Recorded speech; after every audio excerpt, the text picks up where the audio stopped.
Bharat, England, Australia, New Zealand, দক্ষিণ আফ্রিকার মতো দেশগুলি টি-20 বিশ্বকাপের জন্য 15 জনের দল ঘোষণা করে দিয়েছে। অথচ ইন্টারন্যাশনাল ক্রিকেট কাউন্সিলের নির্দেশিকা অনুযায়ী 1 মের মধ্যে দল ঘোষণা করল না পাকিস্তান। আগামী কয়েকদিনের মধ্যেও দল ঘোষণার পরিকল্পনা নেই পাকিস্তান ক্রিকেট বোর্ড পিসিবির। পিসিবির এক কর্তা বলেছেন, এখনই দল ঘোষণা করার কোনো মানে হয় না, কারণ 24 মের মধ্যে চূড়ান্ত দল ঘোষণা করতে হবে। তখন সব দেশ গোটা দলই পরিবর্তন করতে পারে। 24 মের পর শুধু চোট বা ফিটনেস সমস্যার কারণে খেলোয়াড় পরিবর্তন করা যাবে, সেজন্য আইসিসির টেকনিক্যাল কমিটির অনুমতি নিতে হবে।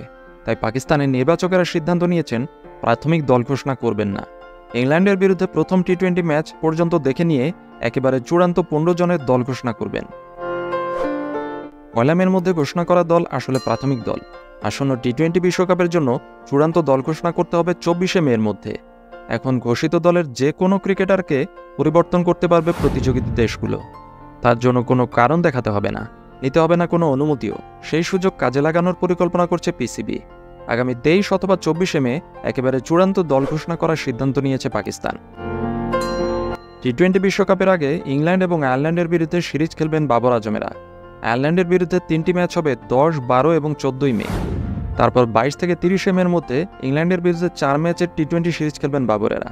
বিশ্বকাপের দল ঘোষণার আগে আরও 4টি ম্যাচ বাবরদের পারফরমেন্স দেখে নিতে পারবেন পাকিস্তানের নির্বাচকেরা।